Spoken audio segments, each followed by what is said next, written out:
भारत 9 में एक बार फिर खुशामदीद। और डेंगू वायरस के हवाले से कुछ तबसरा और तजिया भी लेंगे। मुल्क के मुख्तलिफ हिस्सों में डेंगू केसेस में इजाफे ने अगर हुकूमत नहीं तो कम अज़ कम आवाम को ज़रूर परेशान कर दिया है। क्या ये मामला हमारे हाथ से निकलता जा रहा है? इस पर बात करेंगे dengue expert doctor Salman Kazmi से।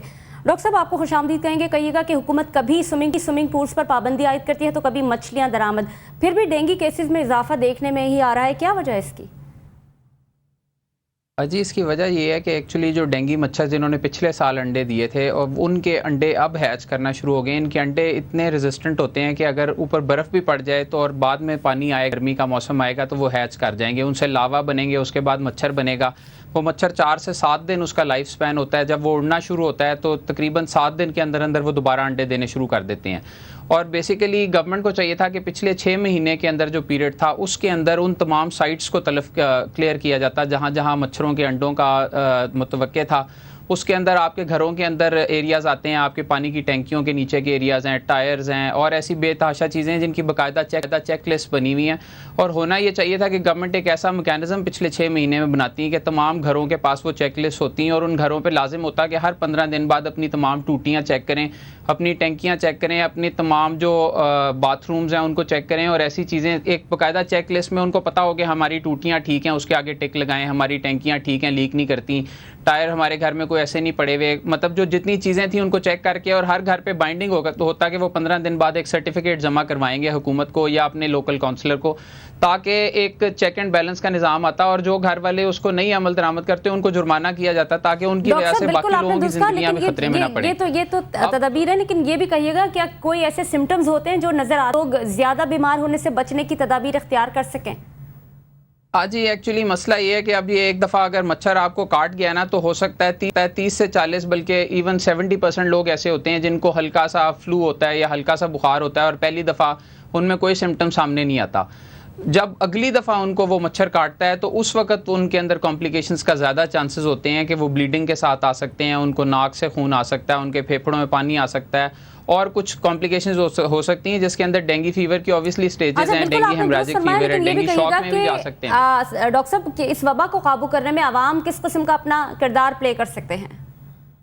जी, सबसे बड़ा तो आवाम के लिए ज़रूरी है कि अपने तौर पे एहतियात करें अपने घरों में। एक तो सोते वक्त अपने ऊपर कोई मॉस्किल जो मच्छरों से बचाने वाले लोशन है वो लगाएं, घरों में इलेक्ट्रिक लाइट्स लगाएं जिनसे मच्छर जल जाएं, दरवाजे बंद रखें, घरों की खिड़कियों पे बाकायदा बारीक जाली लगवाएं और उसके अलावा जितना कोशिश कर सकते हैं कि कवर रखें अपने आप को, जिस्म पे पूरे बाजुओं की कमीज़ पहने, कोई कोशिश करें कि मच्छर उन्हें ना काट सके क्योंकि यही बेहतरीन है। अगर उन्हें डेंगू फीवर होगा तो सरकारी अस्पतालों में कम से कम सरकारी अस्पतालों में जरूर आए अपने आप को चेक करवाने के लिए, प्राइवेटली भी किसी मुस्तनद डॉक्टर से चेक करवाएं। लास्ट ईयर भी जो पंजाब में डॉक्टर सलमान काज़मी मौजूद थे हमारे साथ डेंगू के हवाले से और डेंगू मच्छरों की अफजाइश के हवाले से बात कर रहे थे। कुछ बात क्रिकेट की। पाकिस्तान और ऑस्ट्रेलिया के दरमियान दूसरा वनडे मैच अबू धाबी के शेख जायद स्टेडियम में जारी है। पाकिस्तानी स्पिनर्स ने कैंगरूज के गिर्द घेरा तंग किया हुआ है।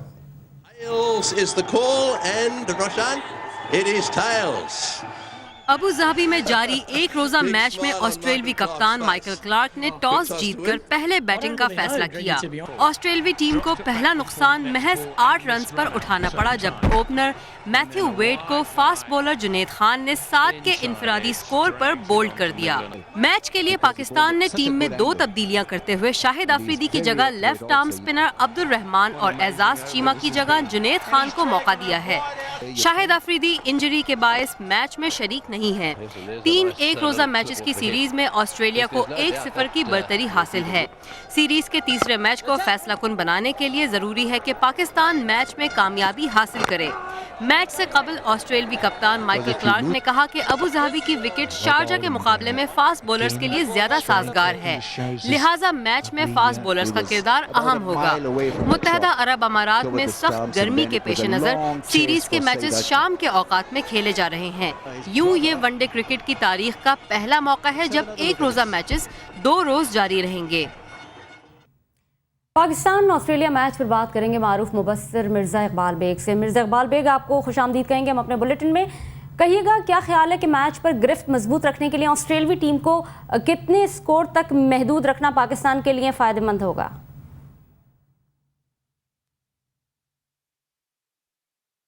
देखिए, जिस अंदाज से आज ऑस्ट्रेलिया ने आगाज किया, 6 रन पर पहली विकेट गिर गई और उसके बाद पार्टनरशिप हुई माइकल क्लार्क की और डेविड वार्नर की, लेकिन फिर उसके बाद 74 फॉर 1 से जब ऑस्ट्रेलिया की 13 रन पर मजीद 3 विकेटें गिर गई, यानी 87 फॉर 4 हो गया, तो ऐसा लग रहा था कि पाकिस्तान की गिरफ्त मजबूत हो चुकी है। लेकिन ये पार्टनरशिप जो जॉर्ज बेली और माइकल हसी, जिन्हें मिस्टर कंसिस्टेंट कहा जाता है ऑस्ट्रेलियन क्रिकेट में, ये बड़ी डेंजरस पार्टनरशिप है क्योंकि हसी का एक्सपीरियंस बहुत ज्यादा है। और मेरी राय में जिस तरह की विकेट है अबू धाबी के शेख ज़ैद क्रिकेट स्टेडियम की, इस विकेट पर अगर पाकिस्तान ऑस्ट्रेलिया को 200 के अंदर रिस्ट्रिक्ट करता है और फिर चूंकि पाकिस्तान को बाद में बैटिंग करनी है, टारगेट को चेस करना है, हमें ये चीज जहन में रखनी होगी कि हमेशा जब भी हम किसी हदफ का ताक़ुब, हमारे खिलाड़ी नफसियाती दबाव का शिकार हो जाते हैं, तो 200 के अंदर अंदर ऑस्ट्रेलिया को अगर पाकिस्तान रिस्ट्रिक्ट करता है तो डेफिनेटली पाकिस्तान के लिए चांस है कि इस सीरीज को बराबर किया जा सके।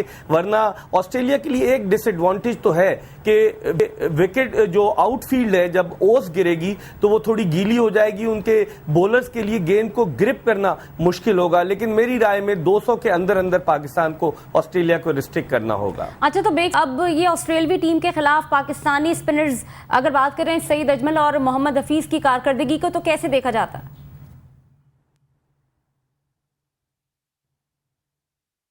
देखिए, सईद अजमल तो दुनिया का नंबर 1 स्पिनर, ऑफ स्पिनर में अगर कहा जाए तो दुनिया का नंबर 1 ऑफ स्पिनर है।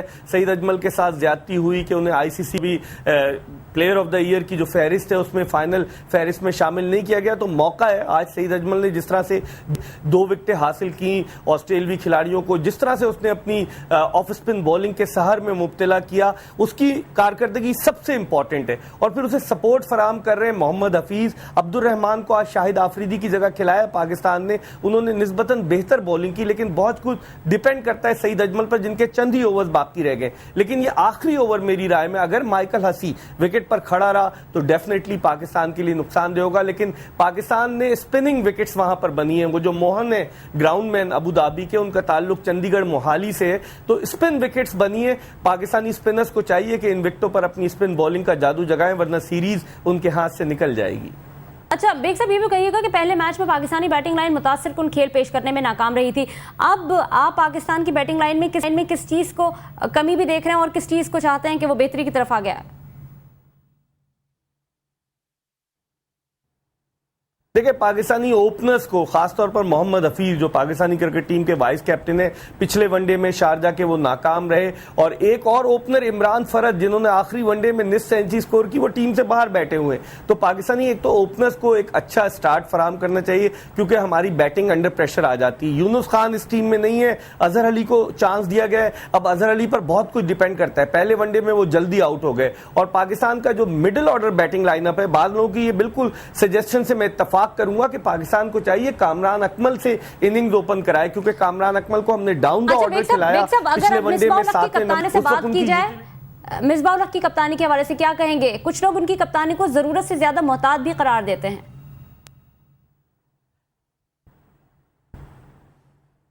मैं बिल्कुल लोगों की राय से इत्तेफाक करूंगा, बहुत ज्यादा डिफेंसिव कप्तान है मिसबाह उल हक, और अब तो उनके समझ लीजिए क्रिकेट कैरियर के आखिरी दिन है, 37-38 बरस के हो चुके हैं। उनको चाहिए अग्रेसिव अंदाज, अगर नहीं इख्तियार करेंगे, दुनिया के बड़े बड़े कप्तान वो जारहानापन के जरिए, नफसियाती दबाव डालकर टीमों को हराने में कामयाब हुए। अगर मिसबाह ने दिफाई हिकमत अमली इख्तियार की तो पाकिस्तान को लेने के देने पड़ जाएंगे।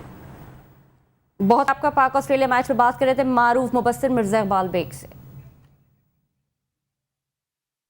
न्यूज़ आवर में यहाँ वक्त हुआ एक ब्रेक का, आप हमारे साथ रहिएगा।